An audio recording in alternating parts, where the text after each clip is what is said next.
dyan. Bigyan ninyo ng oras at panahon ng ating Panginoon. Ibabalik pa yan?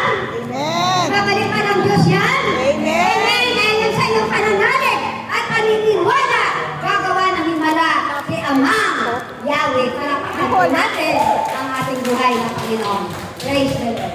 Ngayon pala nagsidatingan ang aming mga kasistero. Alam mo na, sabi natin, kahit na huli, ay tinatanggap dito. Hindi pa naman huli. Mamaya pa tayo gabi. Handa ba kayong makinig hanggang mamayang 8 o'clock? Yeah. Okay.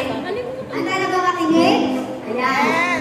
Alam mo, kanina pa tayo dito sa topic ng beruan pa lang tayo. Ang ibig sabihin nun, ganyan ang set my spirit free. Talagang mahiwaga ang Diyos. Talagang napakahiwaga ang Diyos, no? Kanina pa tayo dito nakaupo. Pero nainit ba kayo? Ginotong ba kayo dyan? Yan, nakahanda na tayo natin. Kaya huwag kayo makalala. Sabi natin, marami pang darating na magdadala ng pagkain. Okay, tatawagin ko kayo.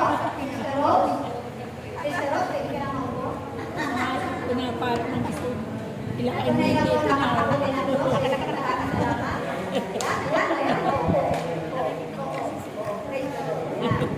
Nakikigaya ka din si Ate Olingan. Masaya ba kayo? Hello. Mga kasistan din natin ito.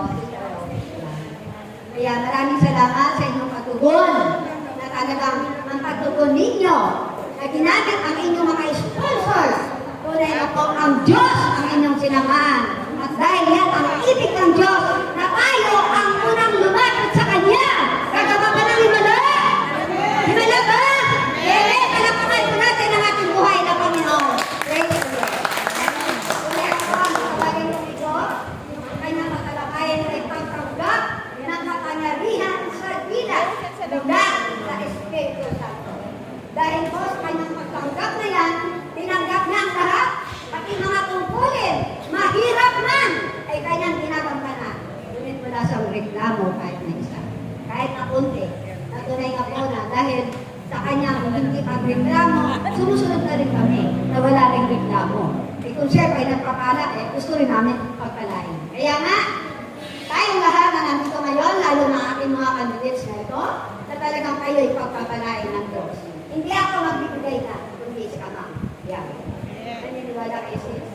Yes or no? Yes! Yes! Palapakan po natin ang ating buhay sa Panginoon.